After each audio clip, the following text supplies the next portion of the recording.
Hey guys, this is Mrs. Butcher, and this video is all about graphing simple rational functions. Alright, so we're going to start with rational functions. The definition of a rational function is some polynomial divided by some other polynomial in a ratio, and q of x, the bottom of the fraction, is not 0. Okay, we're going to start by graphing the rational parent function, which is just good old f of x equals 1 over x, the most basic parent function that we have for a rational. And the graph of that, if you think about it, we can't divide by 0. So x cannot be 0. And if x can't be 0, that means that we are going to have what we call an asymptote on the y-axis. An asymptote is this imaginary line that your graph is going to approach but never touch. There's also going to be an asymptote at y is 0, or y cannot be 0 either, because there's nothing I can divide 1 by that will ever give me 0. So I have these two imaginary lines on the graph that can't exist. Now let's make a table of values for x and y. If x is 1, y is 1. 1 over 1 is 1. If x is 2, y is 1/2. If x is 3, y is 1/3. And it's just going to go 1, 1/2, 1/3, 1/4, and so on. It's going to get closer and closer, but it's never going to touch that dotted line. If we go back towards 0, if x was 1/2, y would be 2, because 1 divided by 1/2 is 2. And then 1/3 would be 3, and so on and so on, and so it goes infinitely up like that. Now, if we were to graph the negatives, if I just stuck negatives in front of all my x's, 1 over -1 is -1. 1 over -2 is -1/2. So all the negative x's produce negative y's. It's just a reflection across the origin. So what we end up with is what's called a hyperbola. It has two branches, and it has two asymptotes. So let's write that down. The horizontal asymptote is at y equals 0, and the vertical asymptote is at x equals 0. And then we can talk about the domain and range of this as well. Your book asks you for all the different ways to write it. I just prefer the domain and range to be written in interval notation. My domain is -infinity until it hits the asymptote at 0, and it's a soft bracket because it doesn't touch it, and then it picks right up again after 0 and continues to infinity.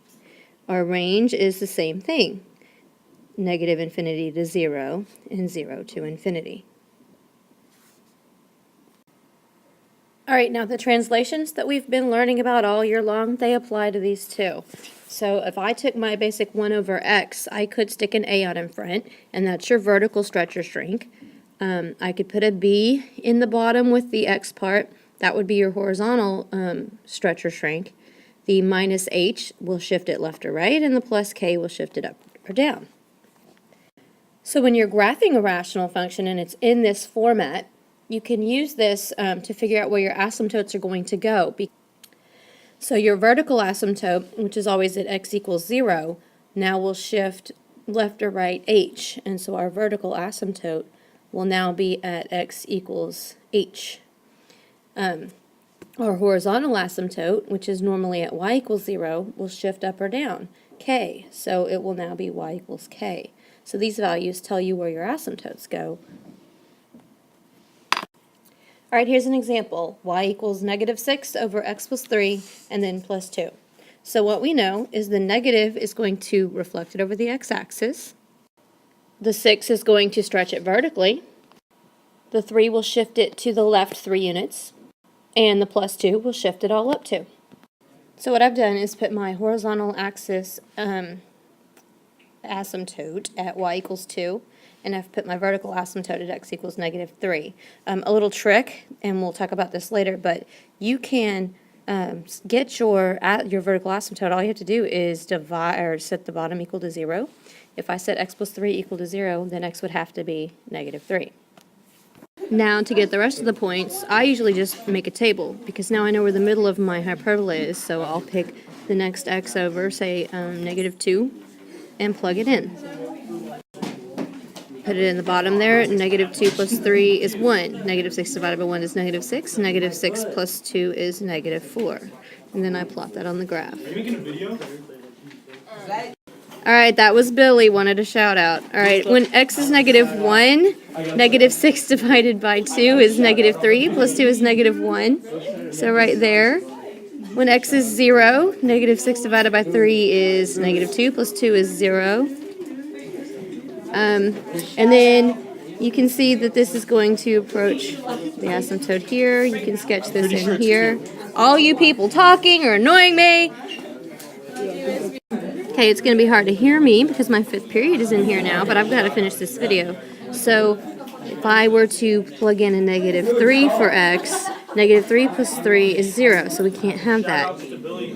If we were to plug in a -4 for x, -4 plus 3 is -1, -6 divided by -1 is 6, plus 2 is 8. So at -4 we're at 8, and it's just going to match, it's going to reflect across this center point here. So you could just count it, but we could also plug in -5. -5 is going to give you -1. No, that's not. It's going to give you 5. Yeah, I can do math.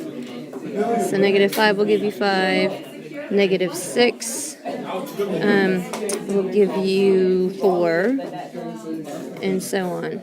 So once you get these basic points in the main curve, that's all that's really required. So what is required, by the way, is the asymptote, both horizontal and vertical, and the left and right or top and bottom branches of your hyperbola. Now the domain of this one is going to be -infinity, but our x's are going to be interrupted by the vertical asymptote at -3, and then it picks right back up and goes infinitely. The range, the y values, begin at -infinity. It's interrupted at our horizontal asymptote at 2, and then picks back up and goes to infinity. Some other simple rational functions that we're going to deal with look like this. Y equals ax plus b, some linear, divided by y equals cx plus d, another linear. One thing you can do, and that they like to do in the textbook, is just do this long division and turn it into standard forms. Well, I can't do an example, I have letters, but you can do long division, turn it into the regular form that we just worked with. Another thing you can do is to just know the couple of rules. Those rules say that our vertical asymptote is always going to exist where the denominator is 0, because you can't divide by 0. So x would be -d over c, or whatever that number happens to be. Our horizontal asymptote is always going to be the ratio of the leading coefficients. And this really only works when you have the same power, but right now, since we're doing simple, these are all linear. Just remember that if you took the ratio of this A over this C, that would be your horizontal asymptote. So now here's example 2. We've got y equals 4x minus 2 over x minus 1. If we were to do the long division, this is what we would get. Okay, so x goes into 4x 4 times. 4 times x is 4x. 4 times -1 is -4. Subtract the entire group. -2 minus -4 is +2. So that's our remainder. So what we have is it equals 4 plus our remainder over x minus 1. So if you look at this in rational form, we've got a vertical stretch of 2. We've got a horizontal shift right 1. And we've got a vertical shift up 4. So what that tells us is our horizontal asymptote is at y equals 4. You could also have just looked at the leading coefficients, that 4 and that 1, said the ratio of 4 to 1 is 4. I think that's easier, but sometimes you're going to be asked to do the long division. So our horizontal asymptote is at y equals 4. Our vertical asymptote, when we set the bottom equal to 0, that bottom or this bottom is the same denominator. We're going to get x equals 1. So it goes here. And then you make a table for the rest of the values to graph it. And so if I plugged in a 2 for x, 2 divided by 2 minus 1, 4 plus 2 is 6. I plugged in a 3 for x. I would have 3 minus 1 is 2, 2 over 2 is 1, 4 and 1 is 5. And so those are your inner points there. That's enough. That gives us our inner curve. If I plugged in a 0 for x, we would have 0 minus 1 is negative 1, so 4 minus 2 is 2. And if I plugged in a negative 1 for x, I would get 3, and so I see those. Oops, I'm sorry, I put that in the wrong place. There and there. Go like that, and like that. Here's another tricky example. This time I just asked you to find the asymptote, so we don't have to actually graph it. However, if you just use my method and you say your horizontal asymptote is 8 over 4, y equals 2, you have to also remember that you're shifting it up 1. And then your vertical asymptote is where you cannot equal 0 in the bottom. So if I set the bottom equal to 0, x equals 3/4.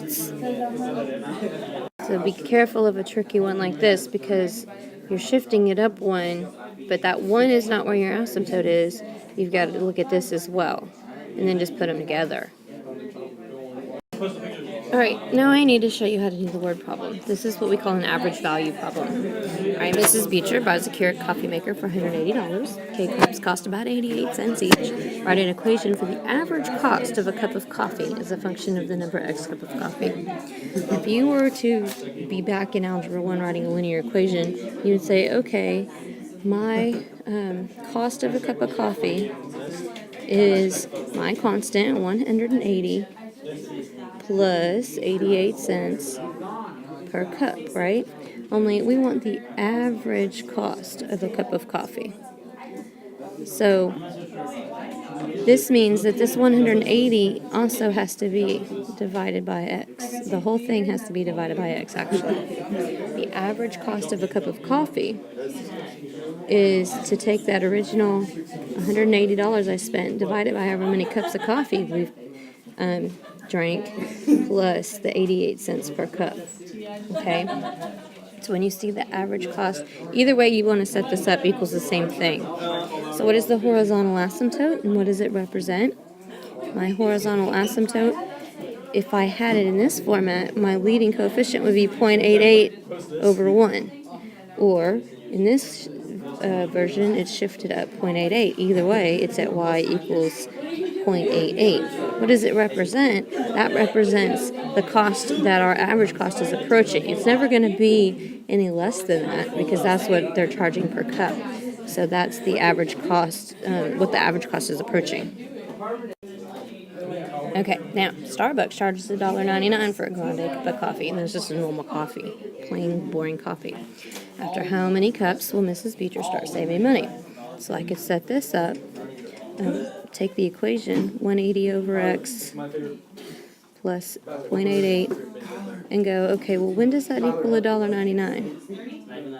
So now we just do some algebra. $1.99 minus 88, so we'd say 180 over x equals 1.11. Then we have to multiply both sides by x and divide both sides by 1.11. And 180 divided by 1.11 is 162.162. Now, that means I have to have more than that amount. So during the 163rd cup, so after 162, or during the 163rd, is when I'd start saving money. There's the bill.